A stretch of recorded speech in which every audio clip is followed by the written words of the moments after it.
Ladies and gentlemen, welcome back to this Friday edition of the True Life Podcast. We are here with an amazing individual, someone who has hit the ground running. If you're on LinkedIn, you probably see him making a few posts a day, and you've probably read some of his stuff, and you're probably excited to talk to him, just like I am. Mr. Cole Butler, how are you, my friend? Very well, George. Thanks for having me. Super excited to be here. Feeling good. Beautiful day in Colorado. So great energy today.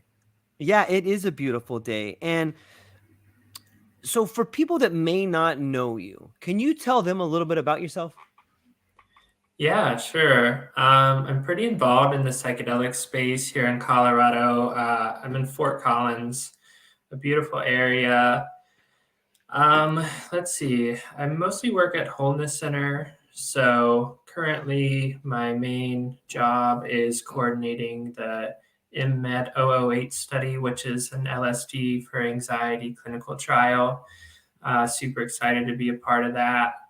I was actually just left, but I was a part of the MDMA for PTSD clinical trials with MAPS as well. So as a backup study coordinator on the phase 3 trial, and then also coordinated MT1, the therapist training study.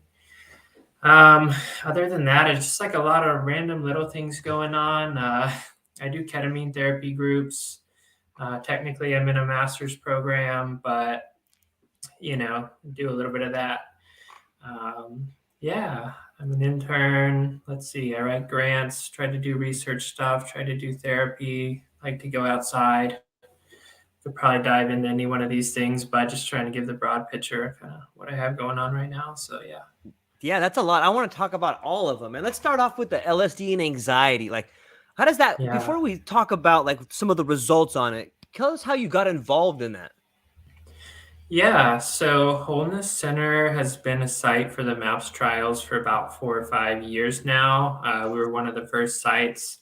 And really, I mean, I don't know how far to go back here, but I've wanted to work for MAPS for a long time. Been wanting to be involved in psychedelic research for a long time. I was doing research coordination work before and have my degree in psychology. So anyway, yeah, so came to Colorado, reached out to an organization called PRATI, which is a psychedelic research training institute. They do ketamine therapy trainings, one of which I've also done. Through them, I got hooked up with the MAPS people down in Boulder, which eventually led to the MAPS people here in Fort Collins. Started working on those projects. And yeah, so basically, since I was involved with them and we were a site for the MAPS clinical trials, MindMed reached out to us and said, hey, we want you to be a site for our LSD for anxiety study.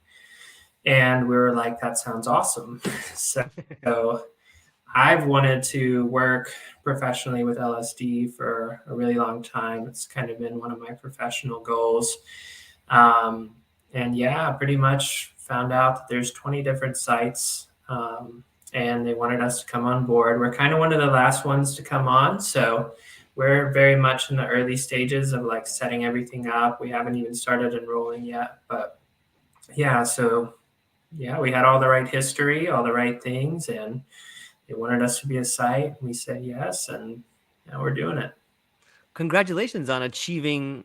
I always find it very rewarding, whether it's myself that does it or somebody I'm talking to or somebody I know that sets goals and then accomplishes them or gets really close to them. Like I feel that it is contagious and I like being around it. So thank you for coming on and talking about that. You know, there's Yeah. I think you recently posted some stuff about which fits into what we're talking about, the ICPR and the recent basal study with LSD and anxiety. Right. Is Can you talk a little bit about that? And is what your guys trying to do similar to what those results were found to be? Yeah, absolutely. So my understanding is that the individuals there, I believe it was Peter Gasser and Matthias Lichty, um, they are, I want to say, don't quote me on it, but scientific advisors or sort of scientific consultants for MindMed. So if you look at the trial design for that study, it's very similar to ours, just in terms of timeline and how everything's conducted, looking at anxiety. So I believe MindMed was very much informed by the work that they did and has been working in collaboration with the people who ran that trial to design the current phase 2B clinical trial that we are running now. Yeah. And I don't want to, maybe there's things that you can't divulge or whatever. So I wanted to put you don't have to answer anything that is out there. Have you, on this study, is there a certain dosage? Are you trying different types of dosages or placebos, or is there some sort of literature that you've read that you think would be advantageous to the people in there? Like, what does the setup look like that you could talk about? Yeah, absolutely. Well, yeah, as you mentioned, a lot of it's confidential. Sure. The protocol is confidential, Right. So don't want to put myself in a bad spot Absolutely. there. But there's a lot of information that's come out from MindMed and press releases, and just on the clinicaltrials.gov page, that's public information. So I can kind of speak to some of that stuff, and then my own personal opinions and things that I've read on my own time. So basically it is 5 different treatment arms. So we're looking at randomly assigned to one of the 5: placebo, 25 micrograms, 50 micrograms, 100 micrograms, and 200 micrograms. So it's a dose finding study. So essentially, which dose works best. There's no therapy involved, surprisingly. It's just what we call dosing session monitors, which are, I like professional trip sitters, but same thing. Our quaint language has been LSD SM. So LSD session monitor. But anyway, so I think that around 100 micrograms is closer to the ideal dose, and the literature supports that. And that 200 is start to where you get extra anxiety symptoms, people get nervous, and so the trial is to figure that out. Which dose is ideal. I would say, I think that the sponsor believes around 100 micrograms might work best. I think that too. I think anywhere from 100 to 150 seems to be the historical kind of range. And it also, like a lot of the psychedelics, like, I don't want to say they have a soothing effect, but they get to this point, and then it's like doing more isn't really going to help you, right? Like MDMA, you want to take an amount, maybe around 150 milligrams to 200, depending on your weight, where you're like really in a good space. But you take too much MDMA, you're going to get sick and not have a good time. So, just one of those, there's kind of a sweet spot, and that's what the study is kind of trying to figure out.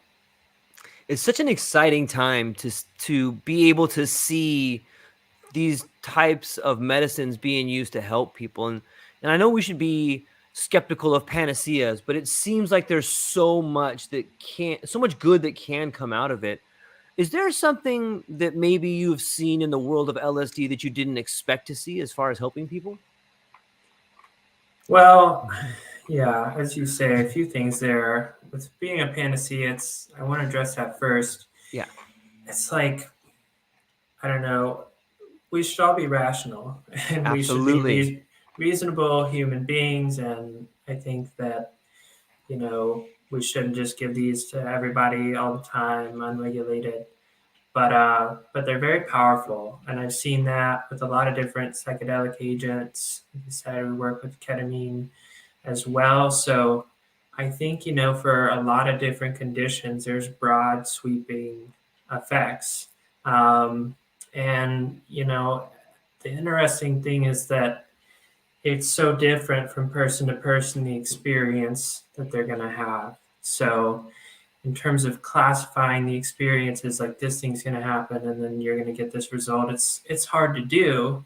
And if you read some of Stan Grof's work on LSD psychotherapy, he's done over 4,000 sessions as a therapist. But, and he's kind of got his way of conceptualizing it, but you read it and it's just like a manual of all the different things that can come up. And I don't know, there's just such a broad array of experiences that it's hard to say like it will work for this condition. And then what even is like this condition and what does that mean? And it varies from person to person. So there's so much there. My personal sort of philosophy is that you need to build a container, right? A safe container for the psychedelic experience, for somebody to feel safe, to feel held, to have that trust, and also build in all these different elements of intentionality, set and setting, the environment, understand their family history. I think all of these things play in a lot to somebody getting the healing effect, being very intentional about their usage and seeing real life changes. So, I've seen in some of my work and just observations, this is like a very important point, like all the different factors that also play into the experience, and what the individual is going through, and then what the psychedelic experience might show them, it's going to be dependent on all of these things. So, Yeah, LSD's, there's so much interesting tangents we could go down. I think one interesting one to me is the idea that it was used to help people get off of alcohol. I think that was the inspiration for Alcohol Anonymous. So in a way, there's almost like a strange precedent set by it.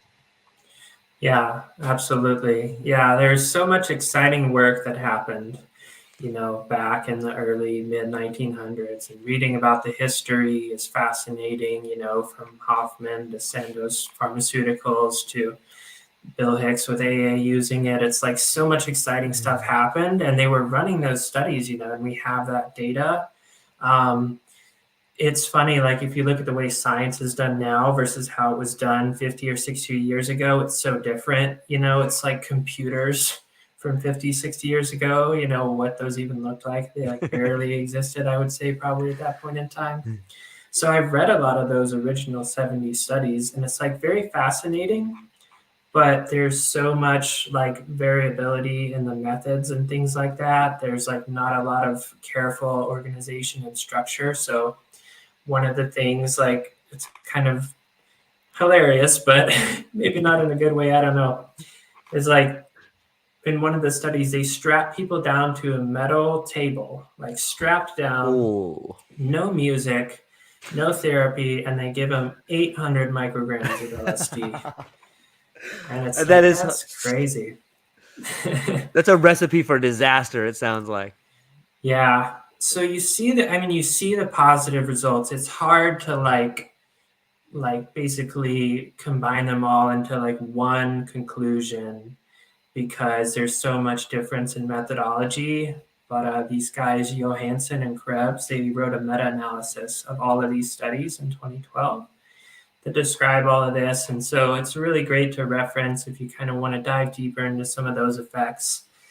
But yeah, and then I become very interested in the history of LSD as well, being used by the CIA, and sort of the bad ways that it was used, and how we think about, what are all these factors? What is the methodology being employed? And how are bad actors using these in bad ways for things like brainwashing and mind control? Or how are you being very intentional about how you're setting up, the experience to really facilitate somebody's healing? Because if you have the full force of the government, nobody's checking them, nobody's protecting these people, and then you drug them unwittingly, like, you're going to have a very bad experience, Yep. Versus if you really want to heal this person, you care about them, you set everything up right, I think that that's where the real magic happens. So that's really sort of my take on it these days, is that there's so many different factors that play in. Set up the factors right, and you're going to get a good experience. Yeah, that's well put. Talk about two different intentions, from like the CIA to today's modern people trying to use it for therapy. I think we've all, maybe not all of us, but a lot of us have read the studies where they would dose some gentlemen that were going into the house with like some, like the cat house or whatever, and then like watch them through the one-way mirror. There's the Good Friday experiment. That's an interesting one to think about. Mm-hmm. And then there's the the story of Ted Kaczynski. I mean, here's a mastermind. I mean, you're like, oh So, yeah, George. yeah, a lot going on with that one. Yeah. Yeah, it's interesting to think about all of the influence that LSD has had on our past, and probably a lot that we don't even know about that has maybe influenced people. Or you got Francis Crick with the double helix, and all these different people that have come up with ideas, and maybe were able to see the world differently because they had tried these. I mean, I guess you could call it a therapy back then as well. It's interesting to think about. What now? You were also involved with the MAPS study. Can you tell us about that study a little bit? I mean, up to what you can. Yeah, absolutely. Yeah, so super fascinating. Love maps. Working with them was so awesome. It's another one of those things.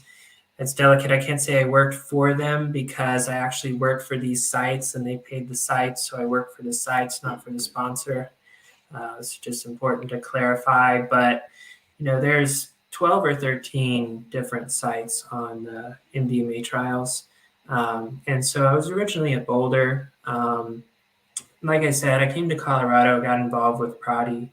And actually what happened was I'd been applying to MAPS for like 4 years, or sorry, 1 year, 4 times.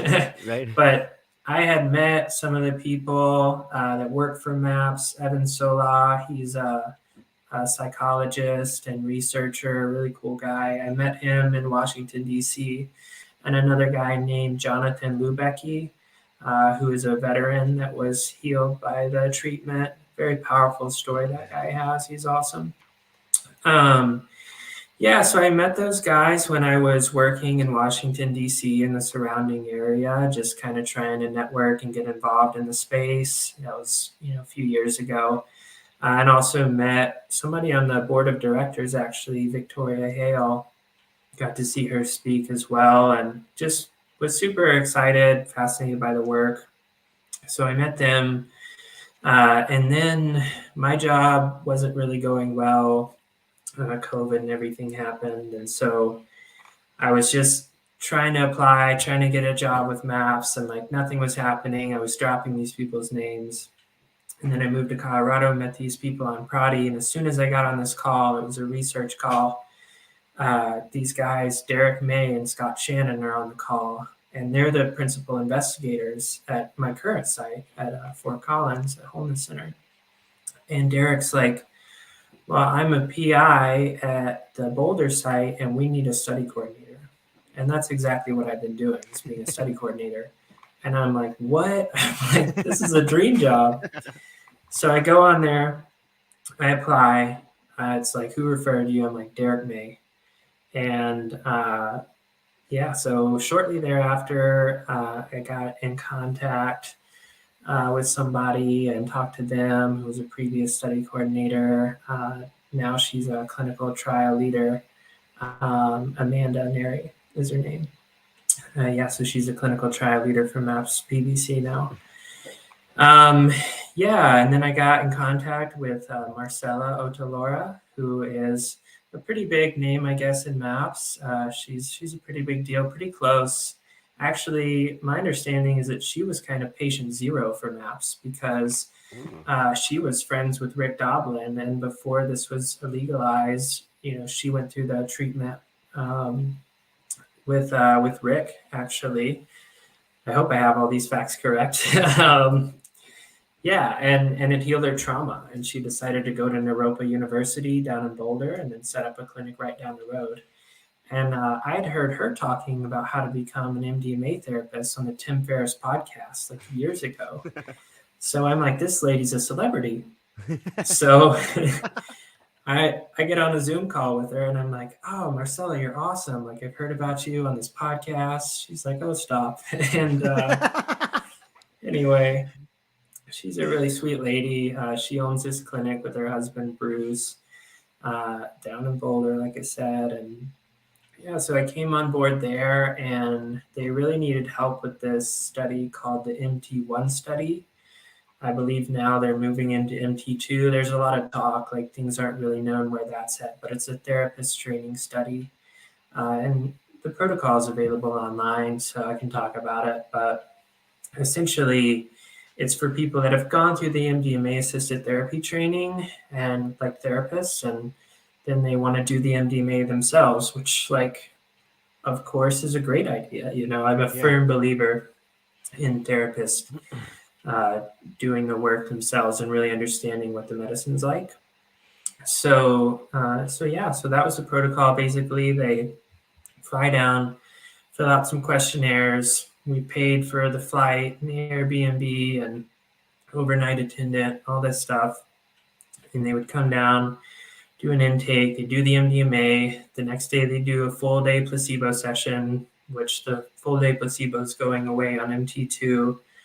Yeah, and then they'd pretty much do a closeout session, answer some questionnaires, and that was it. So I was really only there for a few months, and I saw a couple of participants, and it was really cool. They were super grateful to be a part of the study. It's like every MAPS therapist who goes through the training, I feel like, hears about the study, and they're like, I want to be a part of that. Oh my gosh. And of course, right, you get paid to go and do MDMA, it gives you full experience, and it makes you a better therapist. So it's like a very highly sought after thing for MAPS therapists. And I hope they can make it more accessible, and that's in the works, I hear. So anyway, so I did that for a few months. At the time, though, I was in my first semester of grad school. So I'm in a Master's of Addiction Counseling Psychology program at Colorado State University. And I was taking like 12 credit hours, and I was reading like 10, 12 hours a week. And I was also like trying to get my own publications. And then 2 days a week, I'm driving down to Boulder, and it's like an hour and a half drive each way, and working a full day. And it was just really draining. And I kind of got to this point where I was like, holy crap, I worked so hard to be here. I love this job, I'm doing the work I want to do. But I was like so burnt out. And I was like, well, then why am I doing it? And, I just realized I had enough money to get by, and I really, like, to get to where I wanted to go, needed to start getting my own publications, doing my own work. So I actually left. And Marcella, she was super kind and sweet and accepting of my situation, and still supportive, wanted to continue to support me thereafter. And so I left, and then I was just like hanging out in Fort Collins, trying to get my own projects going, at CSU, and running my own statistics and writing up another paper. And then I got reached out to by Bree Ben-Dixon. She was the study coordinator at the Fort Collins site for years. And she's really sweet also. She's actually putting on the Emergence Festival this next weekend, a week from tomorrow, October 1st in Denver, which is a psychedelic education festival. So very exciting. She's really cool. She's a ketamine therapist now, and she's been working as an MDMA therapist as well. She reached out to me on behalf of Derek May and Scott Shannon and said, hey, we need an extra study coordinator here, like the full-time study coordinator, Enrique. He's now my roommate, actually. Super sweet guy. We're good friends. He was just overburdened with all of the enrollment that was happening as the MAP2 main clinical trial was wrapping up its enrollment. We've since closed enrollment. So so he was just really overwhelmed. The screening process is super intense. There's so many like medical and psychiatric procedures that need to occur to enroll somebody. So he was just overburdened. And I'm like a very detail-oriented person. I'm very good with like the data and like making sure everything gets organized. So I came in and helped out with data entry and sort of coordination work, and was just helping him out. And so that was only supposed to last about the spring semester. So pretty much throughout the spring semester of this past year, I was doing that. And then the summer came, and I was like, okay, well, it looks like things are closing down. Like I said, they shut enrollment, so that like took out a lot of the work. And then we got audited by the FDA. So whoa. yeah, it was a total surprise. we got it was like a Thursday, and we get a call. Scott Shannon got a call from an FDA inspector down in Denver, and she said, I'm going to be there on Monday. Like I said, this is on Thursday. She's like, I'll be there on Monday. We're going to audit your site. And MAPS at this point had not gone through an audit. So they had one that they had heard about through Health Canada that was occurring. And then, they hadn't had any site level audits. And then they found out, the FDA is coming to Fort Collins, Colorado. So it was very intense.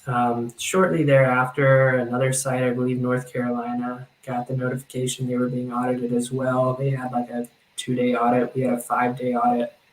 And then a couple of other sites, New York, and I can't remember the other one, got audited as well. So it was a big thing. And then MAPS as a sponsor also got audited. So all these different sites, and then the sponsor got audited. And Health Canada is auditing the MAPS Canada, and it was a whole crazy thing. But yeah, so we just all scrambled. MAPS flew down 4 people, including their highest up people. So Charlotte Harrison, she's now the director of pivotal programs, meaning she basically oversees all of the phase 3 and big clinical trials. She's like, I'm on a plane, guys. I'm coming. And so she flew down, a bunch of other people, the head of quality affairs and all their quality assurance team was there. And basically Enrique and I worked a 12-hour day that first day we found out, and then basically didn't stop working, including on the weekend, for 8 days straight.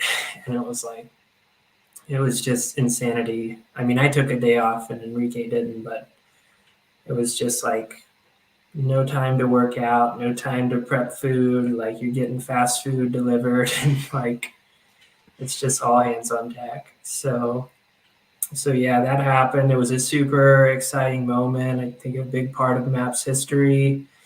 And then after that, like I said, I was the backup. That happened. It was crazy, and there was some follow-up stuff. And then things kind of tapered down, and then I was kind of I don't really know if MAPS continues to need me to work as a backup study coordinator, because really they're in the phase now of finishing everything up and getting ready to submit to the FDA. So I was gosh, what am I going to do? And then lo and behold, MindMed steps in and says, hey, we want to do an LSD for anxiety clinical trial at your site. And I wanted to work with LSD. And so I got named study coordinator for that. And I was well, MAPS, I feel I've served my time here. And now I'm going to step out, and I'm going to step into new things and be the MindMed coordinator. So, yeah. It sounds awesome. It sounds, when you're in the thick of it and these things are happening and there seems to be chaos and then there seems to be clarity, it's almost like a trip in itself, the whole experience of it. But it seems like total growth, though. Mm-hmm. It's amazing to me to envision something and then to see it happen and then to see the next step happen. You come there, you get involved in these things, and it just seems by some magic or some miracle, or maybe it's some force greater than we can imagine that's kind of guiding it. Now you're with MindMed, and now you're doing this new study from this new perspective there. And then so you've mentioned that you were also involved in some ketamine therapy. What is it? It seems like that's all over the news right now. I listen to people that are beginning these therapies, or they're talking about them, or they're excited about them. And as someone who's been trained in that therapy, can you run me through what it would be like if I or somebody had anxiety and they wanted to get involved in that and go through that process? Can you take us through that process? Yeah, absolutely. Yeah, I would love to talk about ketamine. It's super exciting. Ketamine is a Schedule 3, which means it's just a lot easier to use in regular clinical practice. And I'm doing some research on it now. And like I said, working on it clinically, I've been trained in it. So there's a lot of different indications it's used for, and there's also a lot of different ways it's used. And kind of going back to the original point about all the different factors are very important in the experience. Well, I don't want to tell anybody that I know the exact right way to do it because the jury's still out. But a lot of places will basically just leave you alone in a room, set up on an IV, and it's like bring your own music, leave when you want, ring a bell if you need to, but it's not very intentional. Also, there are a lot of companies where you can do an online telepsych intake and then do it in your own home. And I think that there's use cases for that, but I think that at-home ketamine is more reserved for the person that's gone through a lot of psychedelic work, a lot of ketamine work, and doesn't necessarily need to go into the clinic anymore. But the way that I've been trained and the way that we do it in Wholeness Center, we use a model called Ketamine-Assisted Psychotherapy. And it's a pretty popular model. There's a lot of big names in that.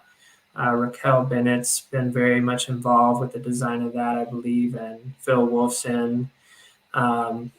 So essentially, if you come to us at Wholeness Center and you want to do ketamine, we would have you do a psychiatric evaluation. So with one of our psychiatric nurse practitioners or our psychiatrists, you do a full 1 hour evaluation, and then if they deem it safe and you have, the right diagnosis, and they'll prescribe the diagnosis, and then they'll figure out what route of administration to do, as well as the dose. And that's sort of done with a lot of different factors in mind, like the person's sensitivity to drugs, certainly their weight and other things.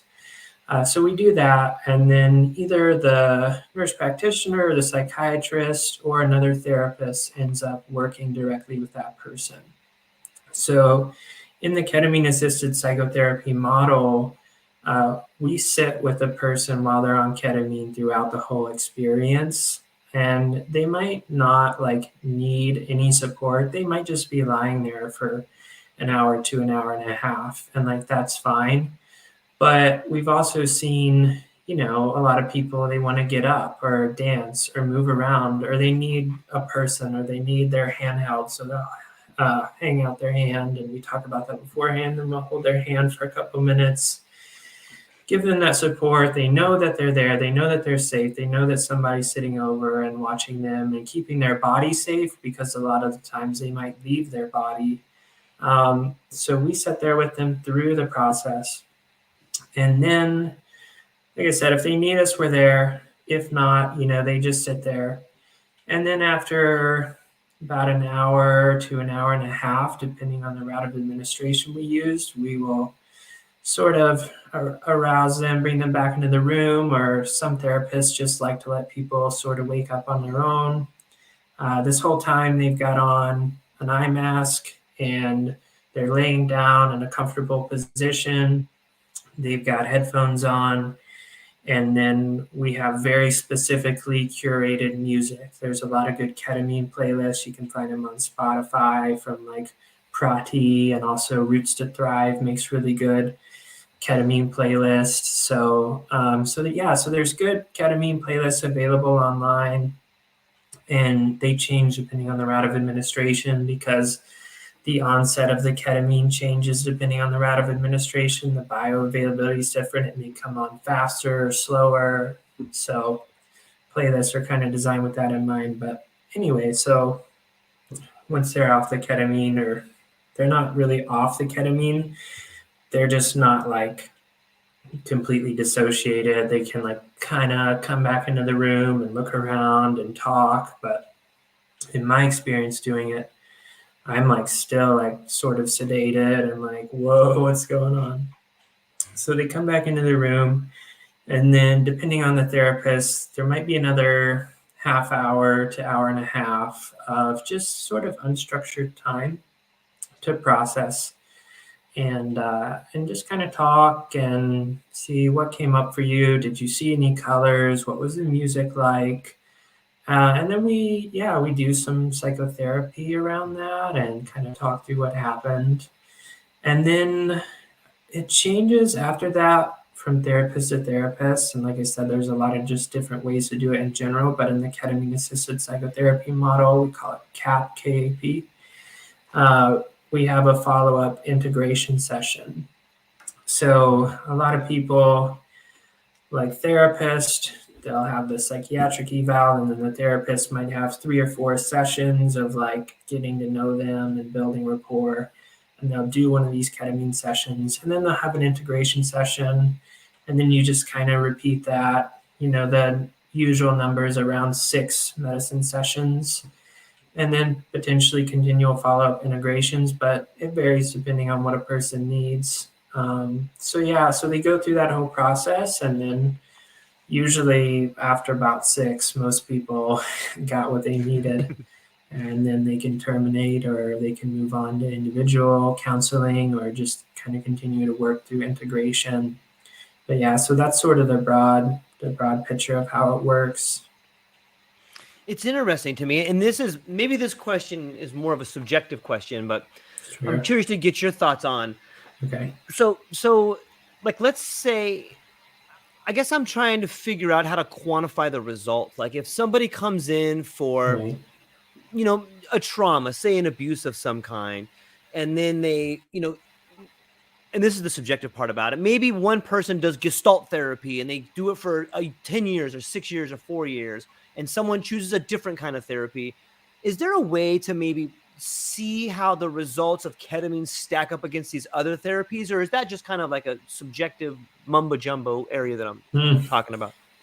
I'm glad you asked because, yeah, well, I am actually in the very, very early phases. Like, I kind of just got the idea of designing a study using individual ketamine therapy, and kind of trying to figure that out. I mean, you can look at it broadly and consider effect sizes, right? Like, how effective is this for one particular indication?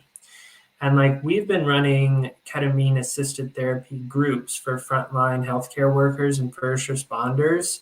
Mhm. And we have good pre-post data on anxiety, depression, and PTSD symptoms. And we're seeing huge effect sizes in all of these domains. I've also seen in a couple of participants that had alcohol problems, like a pretty much 70% reduction in drinking and their alcohol behaviors. So yeah, there's a lot of different indications. There's a lot of different models. There's a lot of different ways people do the therapy. And it's kind of hard to have a standardized thing or compare it to another therapy or look at one specific condition. But yeah, definitely I'm at this point where we are seeing a lot of ketamine clients in our practice at Wholeness Center. And we have some data, but we don't have like a very structured way of like saying, okay, you go through a 6-week ketamine protocol, and the therapist is doing the same sort of therapy, and you're coming in for this issue. Like, we don't really have it captured that way because, as you're alluding to, there's a lot of variability in the ways that people practice and what they're coming in for. So I'm sort of at this point where I'm trying to work with somebody on track research. I'll give them a shout out. Chad Walkedin, super great guy, very inspiring story. Kind of been talking to him about maybe designing a research protocol for individual ketamine therapy. And so, it's like very early stages, and it happened like a day or two ago that we had the conversation, but this thing has kind of been boiling in my head of like, how do we capture this? Like, how do we figure out, like you're saying, like, how do we compare this to other treatments in the literature? How do we validate it? How do we kind of put enough of a box around it to show that it works for one particular condition? And there is some other good literature out there. So there's a study published just this past year in the British Journal of Psychiatry, which is a pretty darn good journal. And it was a systematic review of 83 different ketamine studies for various mental health conditions and substance use disorders. And they have a lot of great work, and they really go through and kind of describe, okay, depression, what does it look like? Suicidality, what does it look like? Substance use disorder, anxiety.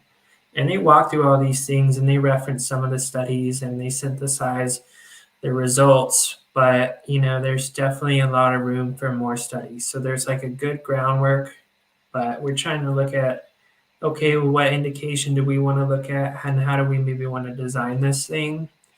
And then what's come to my attention is also, how do we fund it? So if anybody out there has some money and wants to fund it, that'd be great. That's a whole nother conversation too. It's, if you're trying to do this in a traditional academic context, you're not going to get federal grants. If you design it in the right way, if you use the right language, I don't want to say that it's impossible.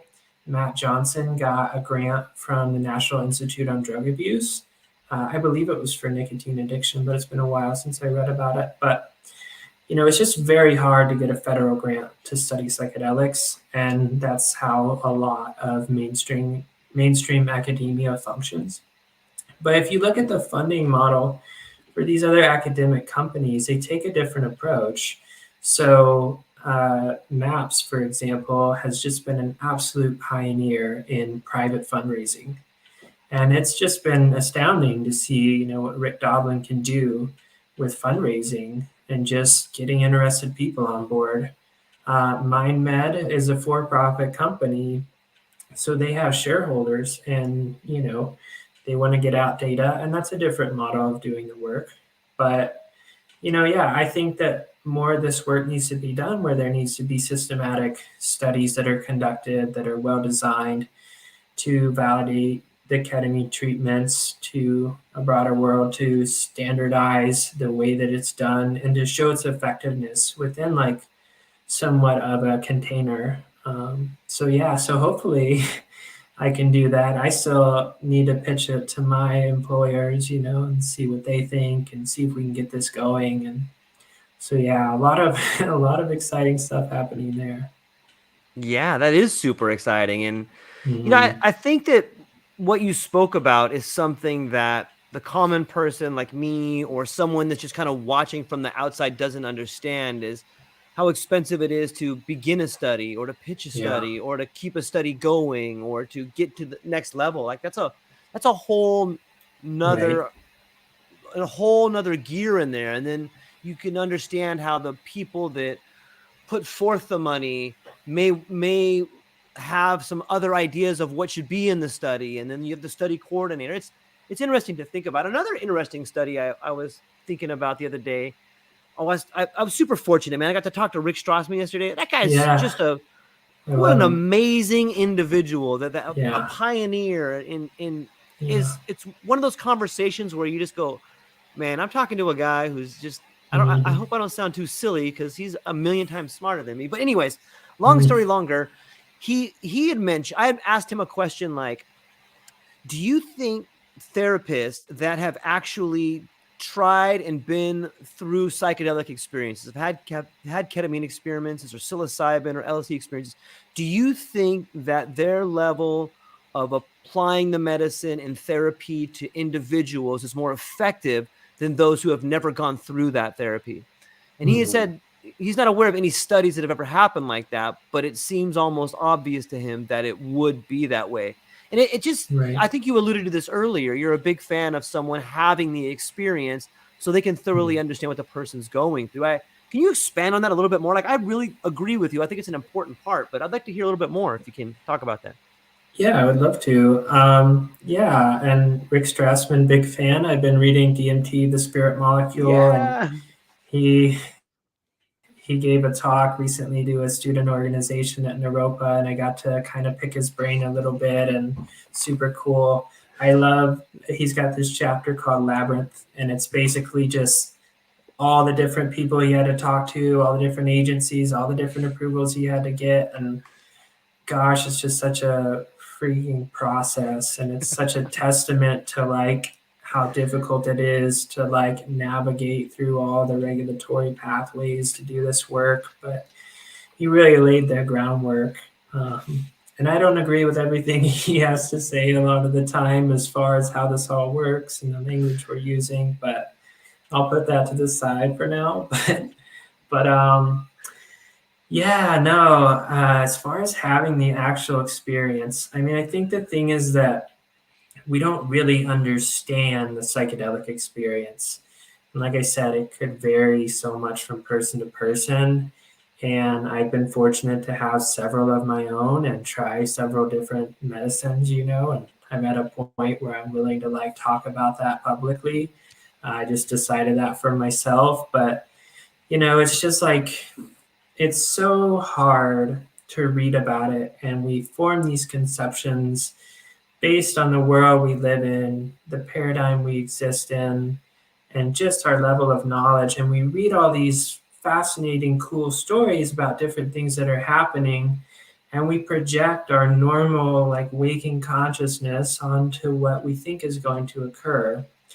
And I mean, even having done so many psychedelic experiences myself, every single time it's just something that I never could have imagined. And it's just so hard to like put myself in the like, it's going to be like this space. And like I said, I'm somebody who has done these things enough times. Like if I've done LSD 10 times, I think it's going to be like this the next time. And then it happens.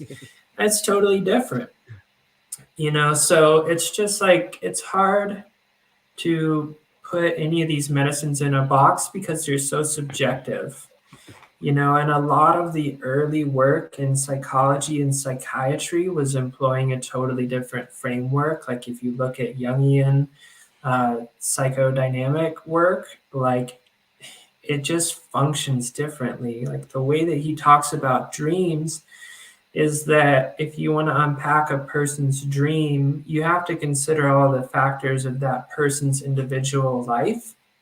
You can't just have like a taxonomy of different symbols, which is what Freud wanted to do. So it doesn't really work to say this thing means this, and this thing in the dream means this. It's so deeply subjective that you have to understand all the things that are going on in that person's life at the time to then say, okay, well, this meaningful dream occurred. Well, what is it about that dream? Like, what do you think the symbols in the dream mean relative to what's going on in your life? And so I think psychedelics are a lot like that. They're so deeply subjective and interpersonal that each person is going to have such a different experience depending on so many factors, not to mention that just people are so different and we think so differently. So, I mean, it's just hard to understand what is the nature and the content. And if you try to like do that like Freud and just write like this in the psychedelic experience means this, it's just not going to work. So, you know, it's really hard applying our sort of Western paradigm to thinking about psychedelics. And that's a broader conversation that opens a lot of weird doors to thinking about culture and society and the way that we do things, and, you know, how that doesn't quite work for us. But yeah, it's just so hard to put them in a box. But then there's also just something about going there and being like, oh, like you take the medicine and you're like, oh my gosh, like my client is going to be having a crazy experience. Like they could be going through all these different things. And like further, I mean, when I did my ketamine training, you get to do 2 experiential sessions. So you get to do an intramuscular, which is like often very dissociative, very psychedelic. And you also get to do an oral.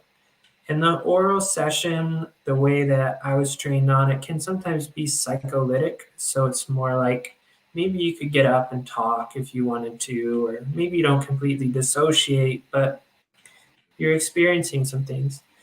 So when I did the ketamine training, I decided for myself, I want to do my oral session at a little bit lower dose because I want to put myself in the mindset of the person who's not having a full-blown psychedelic experience, but somebody that actually gets up and walks around, or like is kind of like, oh, what's happening? Like, I don't really feel like much is going on here. Like, I'm laying here, I'm thinking things.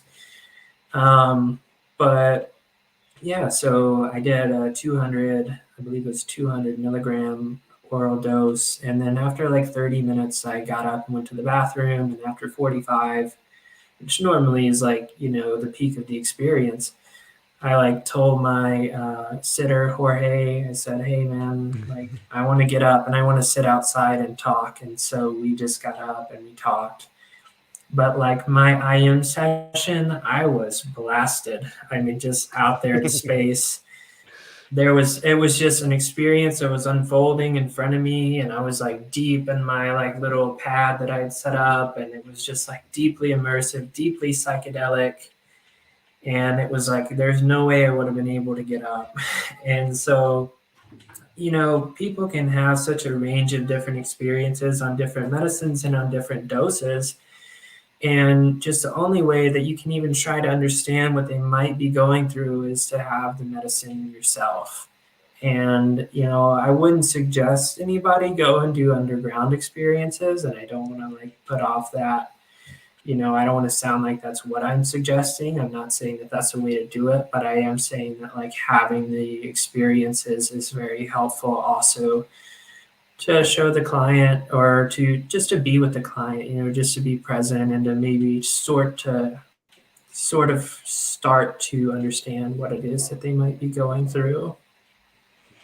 Yeah, it seems to me obvious. Like if you're going to be a firefighter, you train with a firefighter, like the captain is the guy who's been through the most fires, or the chief of the police. He's been through all these things. And it just seems to me that you would, if you are going in for an experience, then you would want to be with someone who's had that experience and that can help you deal with the experience. And I think some of the early LSD studies, in the beginning, I think that there was some people that looked at it like, okay, I'm going to take this so that I can thoroughly understand what it's like to be in a different reality. And the idea was I would like to be in the mind of someone who is not crazy, but in the mind that has a mental deficiency. And in some levels, like I've had some interesting out there trips on psilocybin where I totally thought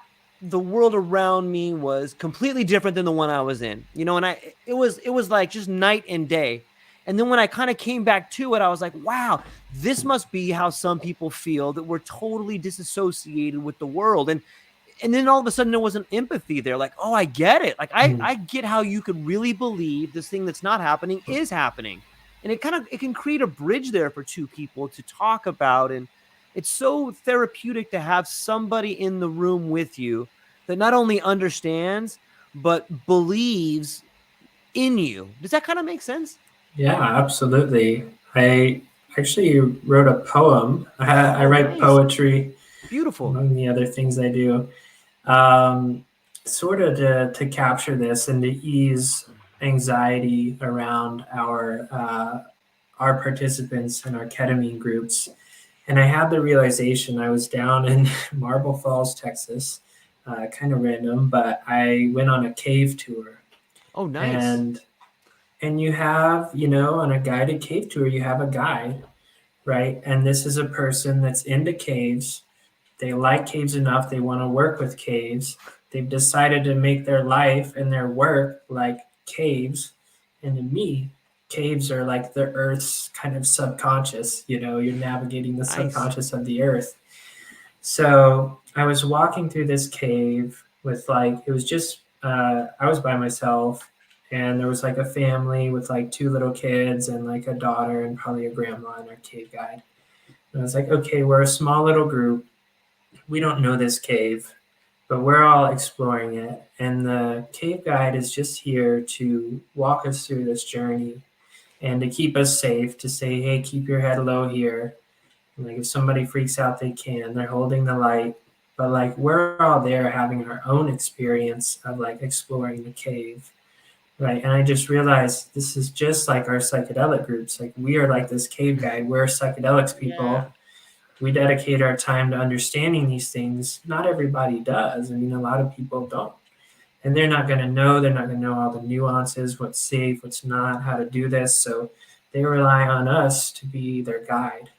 And we guide these groups through their own subconscious exploration on these psychedelics. So anyway, I was just inspired by that, and I wrote the poem to basically calm participants' nerves if they were about to go into their ketamine session, and just to let them know, like, hey, we've done this too, and we know what it's like, and we'll be here, and you're going to come out the other side, okay?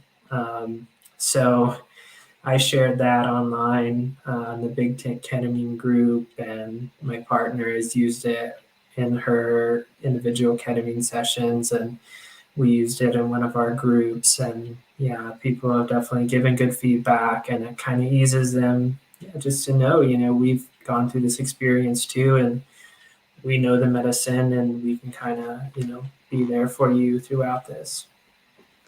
Yeah. It's been my experience that people that write things and are proud of them can often remember at least a little bit of them. Would you be so kind as to maybe share a little bit of the poem with us?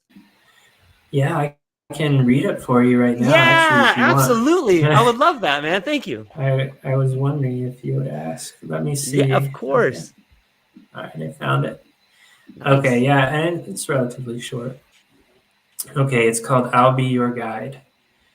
Here we enter into the depths of dark caverns. Inside we find the unfolding of old patterns, a soul's journey into the unconscious mind. Who knows what we may find inside? Letting go, easing into the process, removing all the gripping of conscious. We guide you now into places unknown. No fears are needed where you will go. We too have been down there, explorers of the psychedelic fair. Come back we did, back into life, freed of the trappings of our minds. Nice. I like it, man. Yeah. I'm gonna did you post it? Have you posted it somewhere? So people that might want to have it and read it, can they get a copy of that? Maybe you could post it on LinkedIn or somewhere. Or I could post it in the show notes or something. Yeah. I think I probably posted it on LinkedIn at one point in time. I think Fluence, or maybe it was Polaris. I think it was Polaris. They were requesting people to submit ketamine poems, and I think I submitted that one. But yeah, I can either send it to you or post it on LinkedIn again, and just let people know, hey, if you want to use it, you can. I think it's a good sort of settling in poem, because I had a lot of anxiety before my first intramuscular ketamine session. I was like, oh God, I thought I would be good. I thought I'd be comfortable. It's like, I've done a lot of psychedelics. I'm fine. It's just ketamine. And then I was like, holy crap, I'm nervous. And so funny, I went out for a walk behind Wholeness Center. We have a great little creek and natural area. And I was feeling all these nerves. And then I looked down and I saw a newborn baby deer. And it was just adorable. And it had all the little spots on it. And it was just laying there like this in the grass. And it let me walk right up to it 5 feet away.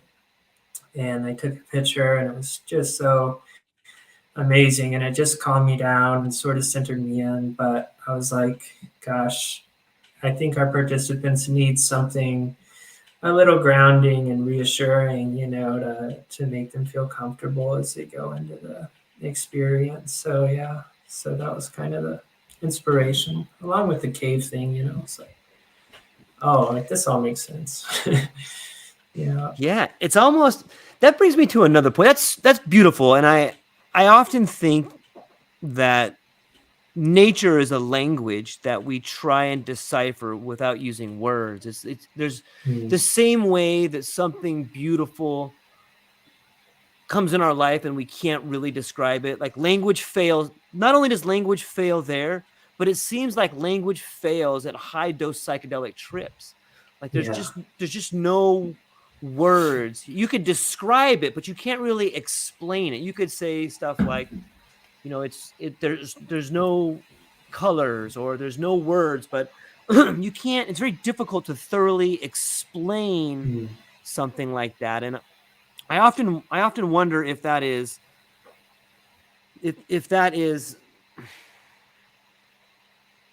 because we're processing it in a different part of the brain, or and that gets me back to your poetry. Like maybe the language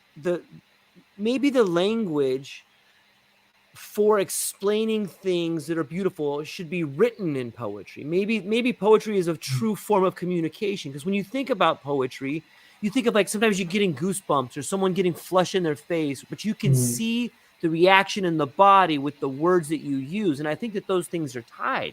What do you think about that? Is that possible? Yeah, no, so much to say there too. You're asking all the great questions. Yeah, I mean, as far as nature, you're totally right. I mean, my philosophy on nature in general and psychedelic usage is that psychedelics should be done in nature. I have a lot of thoughts about that and potential career aspirations around, facilitating that in nature. And I hike all the time, living in Colorado, nature is very close to my heart.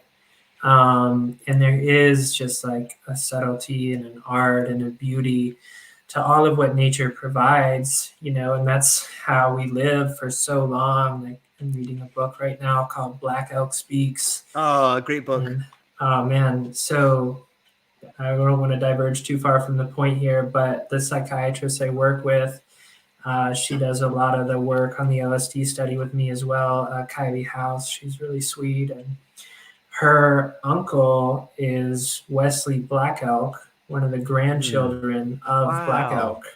And so I got to do a sweat lodge with this guy. No way! Yeah, it was a beautiful ceremony, and he's a true medicine man. And as I'm reading Black Elk Speaks, it's just like so powerful, the way that they lived and interacted with nature, and then the white man mentality. And it's so funny. Like I was reading this morning, and they said they call the white man Wasichus, and they said the white man came into the land, and like after they'd already formed this treaty that the white man would stay away because of the yellow metal in the hills.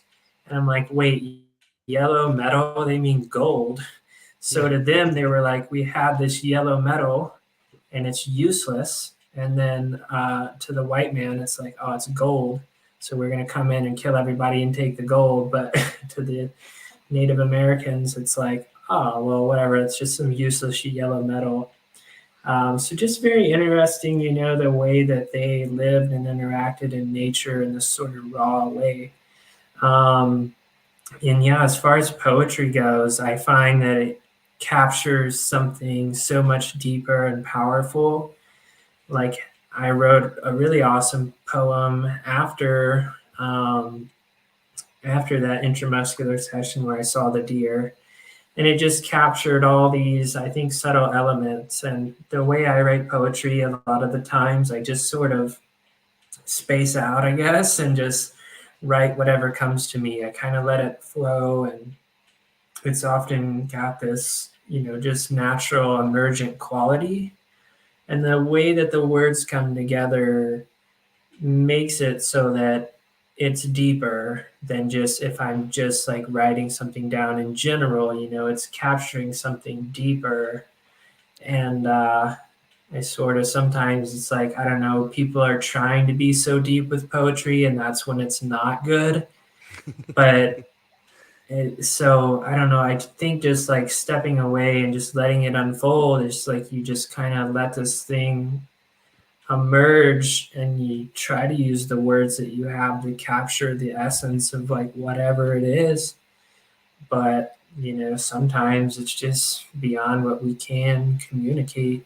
So yeah, it's sometimes I think back to the classics, like the Iliad or the Odyssey, or all these works were poetic in nature, and they were all recited, like not written down. And I have so many awesome books that I love, but sometimes I wonder if just the act of writing stuff down has muddied the waters so much, because translation means interpretation, and all of a sudden this thing that was written down so long ago, it can have a totally different meaning than was originally meant for. It's wild to think about.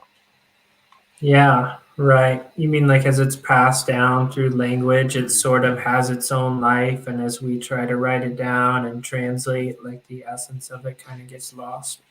Yeah, like it seems to me that there's a lot of traditions where people would have to memorize like the Quran, or they would have to memorize the great works. And Right. part of finishing your education was you being able to recite this work of art. And what happens to when you can memorize 1,000 pages and recite this beautiful poetic work?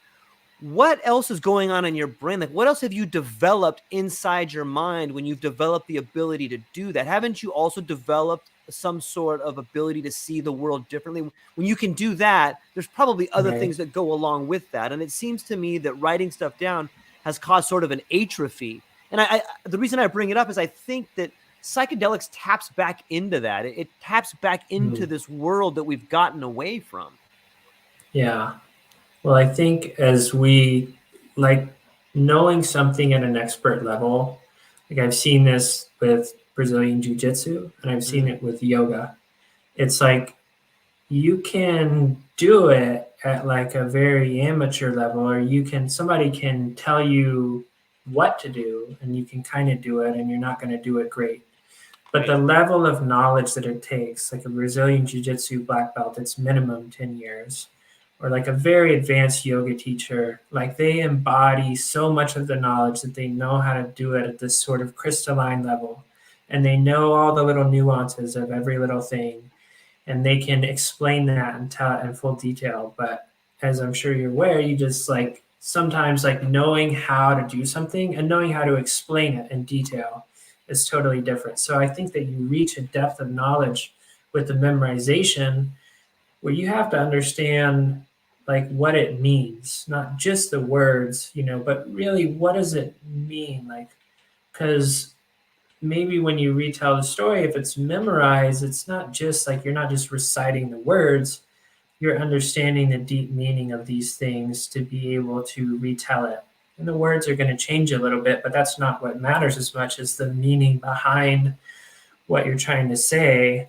And so the meaning of the thing is preserved throughout retelling, the story or having it memorized in a way that like if you just write something down, it can easily get like just handed off, or I can reference whatever my Quran or Bible or whatever that happens to be. And yeah, and you don't understand it at that full level of depth.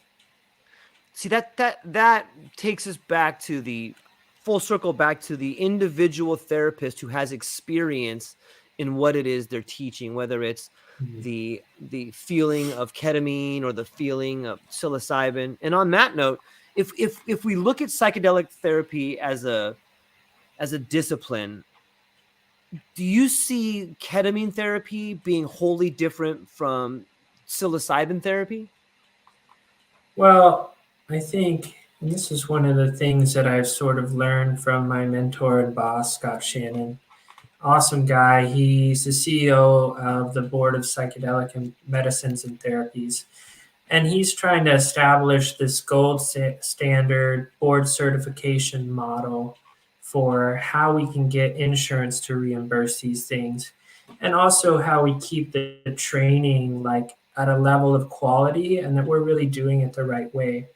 And his stance is that there's a therapeutic container that is sort of generalizable, but that the medicines are different, but that there's a general sort of therapeutic container that needs to be there and that you need to hold as a therapist or a facilitator, and that you can kind of put the medicines into that. And I think that's kind of like, again, understanding the subtleties. And when you have a deep level of knowledge, you understand the subtle differences between these different medicines or how they're going to work. Like ketamine is very dissociative and MDMA is very empathic and sort of embodied, and it doesn't put you in this weird headspace. It really calms you down and makes you active and say, okay, well, like I'm here and these people care about me, hopefully. And so there's differences, there's differences in the medicines and the way that they work and the way that they feel. There's kind of a spirit to each of the medicines. But the generalizable component, I think, is the therapeutic container, which has those elements of what is your past history, what's your relationship with the person that you're sitting with, what's the context that you're doing it in, are you locked in a cage or are you in nature, you know? So I think the container is the thing that, you know, we can sort of generalize and say needs to occur.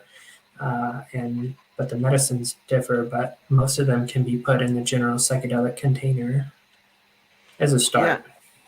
Yeah. It's as, as someone like yourself who has an amazing background in being part of the new things that are happening, and a background in psychology, and a very awesome person that has a lot of empathy. I don't thoroughly, yeah, you're an awesome person, man. I'm enjoying the conversation, so thank It's you. very kind. Yeah, likewise. Yeah, I wonder, like, you know, you can look at the DSM-5 and you see all these different kinds of conditions. And I think that someone who's a psychologist may be able to look at different conditions and understand different medicines for those conditions. And I'm wondering if in the future that, like, you've kind of answered this, but I'm wondering if in the future the different therapies will be paired with different types of illnesses. Well, yeah, it's hard to say, you know, it's hard to say. I mean, I mean, and just to kind of get into the meta conversation about diagnosis, I mean, it's hard because there are these different symptoms that you do see manifest in these different disorders, you know. And I mean, this is the reason why you need, you know, high level degrees to be able to make diagnoses, because there are subtleties, right? And so you can't just obviously put everybody in a box and say, okay, you've just got this disorder or whatever, and like you just need this. There's so much individual nuance and complexity to each person. But, you know, at the same time, like if you're seeing the same manifestation of symptoms like the anhedonia in depression, or like craving and withdrawal in addiction, you know, you can start to come up with like, okay, this is a thing that we can kind of put a label on. But then it's hard to say, okay, well, this medicine for this condition, because that hasn't really worked either, right? And I think just at a broader level, so much of clinical sort of issues are also a result of our culture. And so it's really hard by the time you see your psychiatrist or your psychologist or your therapist, and you just say, okay, I'm manifesting these symptoms, and then you get a prescription for a medicine or a certain type of evidence-based therapy or whatever. Well, maybe it's the culture and the person's life history and all of the interactions in their day-to-day life that are all sort of coalescing to impact that manifestation of symptoms. And so by the time they get to the office, it's like they've already lived a whole life of all of these things that maybe are causing the condition. So it's hard to kind of have the Band-Aid approach and say, okay, well, I know this medicine checks off this symptom, but then what else is going on? Like, what is a deeper issue here? Like, I don't have depression at all, but I've had a like diagnosable depressive episode before. And I talked to my boss, who is a psychologist, about it. And she said, well, maybe you should get on an antidepressant. But the thing was, the reason I was depressed was because of her and my work situation. So I was depressed because I was being mistreated at work, and then I wasn't being taken care of, and then people were putting me down. So like the solution was I needed to get out of that job. Not like I needed a prescription to fix this. And I did get out of that job, and now I'm doing a lot better. But it's like, you know what I mean? There's so much that like plays into like by the time you get there and you're manifesting the symptoms, that it's so baked in the way that we do things as a culture, which I think is why there's so much widespread mental and physical illness. You know, so there's all those things going on. So it's just hard to like I don't know, look at a problem of a manifestation of a mental illness and fix it with a culture that is, problematic in general. Yeah, this brings us back to the ideas of antidepressants and psilocybin. I think what you said Mm-hmm. about sometimes it seems like antidepressants just allow you to stay in a situation that's depressing and makes you, you know what I Mm-hmm. mean? Like whether it's just releasing neurotransmitters to make you feel better, even though you haven't removed yourself from the situation. Where on like a good psychedelic trip, you can come to the realization that, hey, I don't want to do this anymore. Like, what am I doing? Right. I got to get out of here. This is what's making me sad. Whereas the Right. antidepressant is like, you wake up, you're like, okay, let me just, where's my pill? Okay, I feel better now. I can go do this thing that deep down I don't want to do, and it's manifesting horrible things in my life. Like, and maybe that is what we've saw happen at ICPR 2022 is we saw that now we have an infographic that proves that, it's and getting back to culture, it's fascinating to me to see the way in which psychedelics are showing us the problems of our culture. It's Yeah. when we talk about an awakening, it's us coming to the idea that what we're doing kind of sucks in a lot of Yeah. ways. Yeah. Well, I think it's interesting, as I mentioned with the Lakota tribe and being a part of the Sweat Lodge and reading about all that and the psychedelics, it's just like you really see how are these people living, and they were in close harmony with nature. Or like a video I posted on LinkedIn the other day, it was like this Australian tribe, and they were like, we were all healthy, and like we would just like hunt and eat seeds, and like everything was good, and we'd run around naked. And then the white man came in, and then they started giving us cakes, and they started giving us sugar and tea and like all these different things. And they're like, and then suddenly everybody got sick, and like a bunch of people died, like old people died. And then they built a hospital. And then it's like, okay, well, now they're feeding them this thing, and now they've got this hospital, and then that's just this like cycle, and they didn't need them there in the first place. And then the lady who was talking, she was like, well, my like blood sugar was through the roof. I was super sick, and then I realized I was probably eating too much like cakes and sweets, and so I started going back to the way that I was eating, and then it dropped again, and then I was healthy.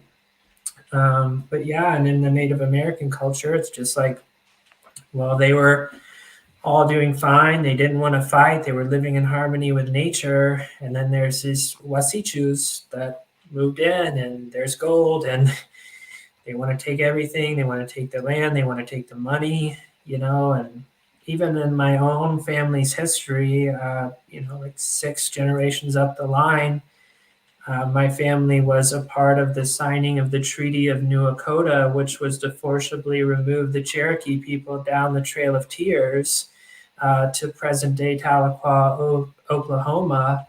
And that's because there was gold in Georgia.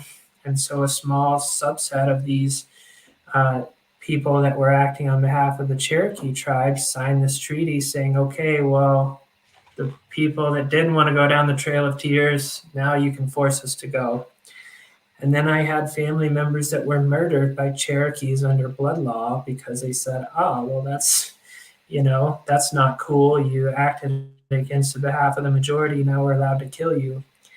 But it's just like, it's just like a very sad history of this mentality of like, we need the gold, we need more, we need to keep growing. And then we never question what's the direction we're growing in, because we grow in this direction of business and finance and like partying and I don't know, just like living in suburban homes. It's just like the way that our culture has ingrained in us this mentality of like, this is what your life should look like. And we never think that, well, maybe the way that we should grow isn't towards just getting richer in like finance, but getting richer in experience and relationships, and sort of growing this way of being more interconnected with nature and the people around us and communities. And I don't know, I just think that our culture has sort of overran itself with technology, and that we still need to grow, but we need to grow in more conscious connection with other people. And that's what the psychedelics have really shown me, and that's really my intention with them, and to use them is to show people conscious connection with others and nature, and to see the sickness that is manifest in our culture now, and see how we can start to change that and grow in a better direction. Yeah, I like that. That's really well said. It's Yeah. interesting to think about, when I think about mushrooms, I think about mycelium and the way it grows underneath the ground, and it connects the Mhm. root structures and moves the nutrients and heals things, and it literally Mm. grows and brings things together. And it seems to me that psychedelics, specifically psilocybin, seem to do the same thing for people. Like, you can really get together with somebody, like the conversation we're having now. It's like, oh yeah, I get it. I like what this guy's saying. And it seems to me that the mushrooms have the same type of properties they do for the trees and the plants as they do for people. And it just reinforces the idea that you Mm. didn't come into this world, you kind of came out of it, and you're part Right. of it, and you're part of this ecosystem.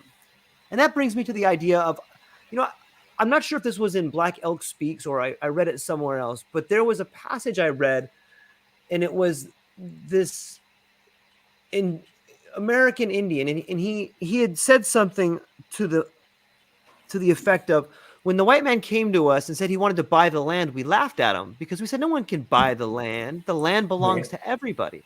And I was speaking with a gentleman named Dan Mhm. Hawk, who is a Native American, and I asked him, I said, doesn't it kind of sound like the same thing? Like right now they want to come to us and say, we're going to buy the carbon, we're going to buy the air you breathe. And I think you can't buy the air. The air belongs to everybody. But if you Right. look at what's happening, like the idea of them charging you to breathe is really no different than them buying the land in a weird sort of way. When you monetize this idea, like it's so crazy to me to think that they Right. could, but why would it be? They bought the land, they took the land from everybody. Why not take the air from everybody? It's crazy.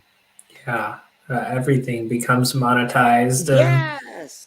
we're trying to pull out the value of everything, and then Yes. greedy people take all of it and they send it to the top, and they leave a wake of destruction and death. And this was one of the things on my recent LSD experience. It was just like, we just leave a wake of destruction in our paths, in our ignorance, and we just don't realize. But we've also just been fed this narrative and this value structure that's based around financial wealth, and not recognizing that what wealth really means, at least to me, is like wealth of relationships and happiness in your life that comes from living in right relationship with the people around you, and with nature, and in harmony with the world and communities. And I just think it's so sad, the way that advertising and the media has like sort of just ingrained all these ideas in us about like, this is what we should be striving towards, this is what this should look like. And then we see this widespread sickness, this widespread overusage of alcohol and other, harmful things, and just all these mental health symptoms, all these physical symptoms, diabetes, heart conditions, obesity. It's just like we're not like living in right relationship with ourselves and the world around us. And it's like, I don't want to like blame anybody, but it's just like a cultural thing that needs to change. Yeah. I it brings up this idea of Aldous Huxley to me. Like, Yeah. first off, like, thank you for everybody who hasn't read The Island. You should take Cole Butler's Uh, advice and that's read my The Island. favorite book. Yeah. Oh my gosh. Isn't it weird how, like, he wrote Brave New World and then he wrote The Island? Like, do you think that The Mhm. Island, like, are those two ways people could live? I mean, like, they're pretty distinct, Yeah, Island's my favorite book. I've read it twice. Aldous Huxley, favorite author, amazing. I've read several of his works, including Brave New World. It's interesting, to put him in context, because he wrote Brave New World in the 1930s, and it was focused on soma and this sort of control and the differentiation between the savage mentality and the civilized mentality. And you come to see the benefits and the negatives of both. Like the savage mentality, as he lays it out in the book, it's not some ideal thing. But he wrote Island like 30 years later in the early 1960s, right before he died. Like it was either his last book or like one of his last books. But what he describes in there is it's like, let's take all the best elements from Western culture and Eastern culture. And that goes into how this island was designed. It's like there was two people that came together, like this Eastern guru that needed this medical condition fixed from this Western doctor, and they met and formed this relationship, and then they came to grow this culture. And I don't even want to use the word utopia because that sounds like something's wrong and it's just like some unrealistic idealized world. But that they figured out, you know, how to have a good society. And I love in the novel how the quest for the oil underneath the island is sort of undercutting the greatness that they've achieved. It's like they finally got to this, you know, area of like having a well-structured civilization where people are living in community and are healthy and all these things. And then there's still this desire to drill out all the oil from underneath the island and turn it into this military industrial thing. So very fascinating, you know. Yeah, I think Huxley was onto something there for sure. Yeah, I like how he had like you know, you think of the idea of soma, and then you think of like the Bhagavad Gita or like the myths that come from that side, and they talk about soma. And then you talk, and then in the island he's talking about mushrooms and ceremonies.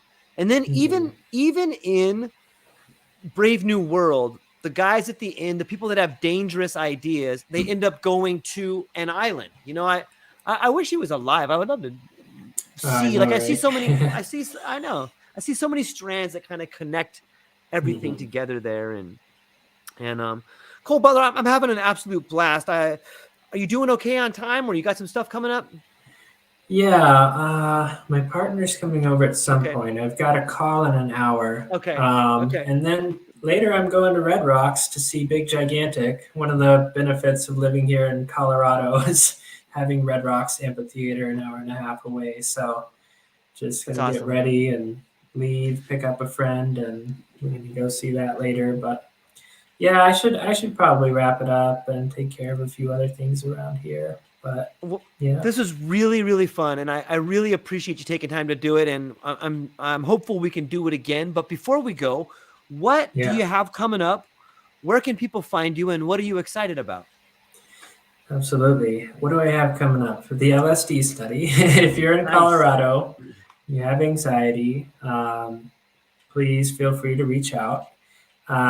Yeah, I mean, the thing is that, you know, you can't have done a psychedelic in the past 2 years or more than 10 lifetime uses. So it's kind of funny that, you know, the people that are going to be most excited probably aren't going to be eligible. But, you know, that's the main thing.